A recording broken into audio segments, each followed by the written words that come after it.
umepokeaje, lakini pia kamati ya masaa 72 imekufikiaje au imekufikia ukiwa wapi?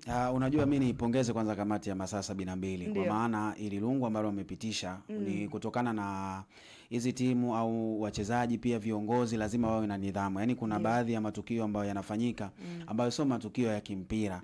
Kwa maana kamati ya masaa 72 inavokana wakatoa maamuzi kama haya, inabidi wasiangalie ni mechi gani. Kwa mfano, ukiangalia mechi ya Singida na Simba zote mbili, yani zilikuwa na sintofahamu ambazo wenda sisi tunaamini kama watu wa mpira, yani hazikuwa kwenye, tunasema sio maamuzi ya kimichezo au sio vile inapaswa yani wachezaji kuwa vile au viongozi. Kwa sababu kama unapata matokeo ambayo sio sahihi au matokeo ambayo wenda hayakuridhishi, inabidi usifanye kitu ambacho wenda kinaweza kikawa yani kikapunguza thamani ya mpira wetu Tanzania. Kwa ndo maana hata mimi nimeipongeza kamati ya masaa 72 kufanya hichi ambacho walichokifanya. Kwa maana hizi adhabu, kwa maana unavokuwa unamtoza mtu, unamsimamisha mechi kadhaa, ile inampelekea yeye kuwa na nidhamu. Hata mechi nyingine pia hawezi kufanya kwa sababu anajua ataigharimu timu, lakini pia hata mwenyewe kile kiasi cha fedha, lakini pia anavokuwa anakosa baadhi ya mechi inakuwa yeye mwenyewe pia hawi kwenye utaratibu na umaridadi wa kazi yake. Kwa hiyo mimi nimeipongeza kamati ya masaa 72.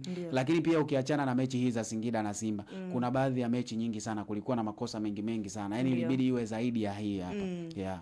Okay, sawa. Kwa hiyo wewe umepokea vyema, lakini pia tukianza na kocha Fadlu Davis ambaye amepigwa milioni 2. Na hii moja kwa moja anasema alitoa kauli si za kiungwana.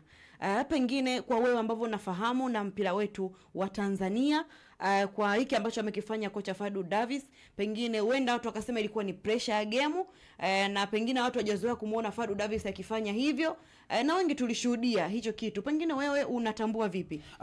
Kwanza kilichomfanya mwalimu Fadlu Davis kuzungumza vile ni kutokana na timetable, ratiba ambazo wao walikuwa nazo. Kwa sababu kikubwa amezungumza kwamba bwana hii yani bodi ya ligi wamepanga ratiba ambazo Simba zimewaweka sehemu ambapo sivyo. Kwa maana kwamba yani zile ratiba mechi back to back. Kwa hiyo inafikia timu inachoka. Sasa kwa nini zile ratiba labda zisipelekwe mbele? Ndio kitu ambacho amekizungumza. Kwa hiyo faini ambayo amepewa au faini ambayo amepigwa ni kiasi ambacho cha fedha sio kiasi kikubwa sana, kwa sababu milioni 2 kwa timu kama Simba inawezekana akatoa mshabiki tu au mpenzi tu wa Simba Sports Club.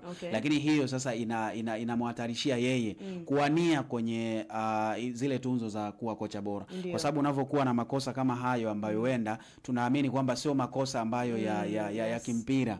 Yani haya yanashusha na kocha bora anabebwa pia na nidhamu. Nidhamu. Kwa hiyo kutokana na lugha ambazo sio lugha mzuri, wakiangalia kwenye matukio ambayo wenda umeyafanya, ndio umefanya vizuri kwa msimu, lakini hiyo itapelekea yeye kushuka thamani mwisho wa msimu kama kuelekea kwenye tunzo zile.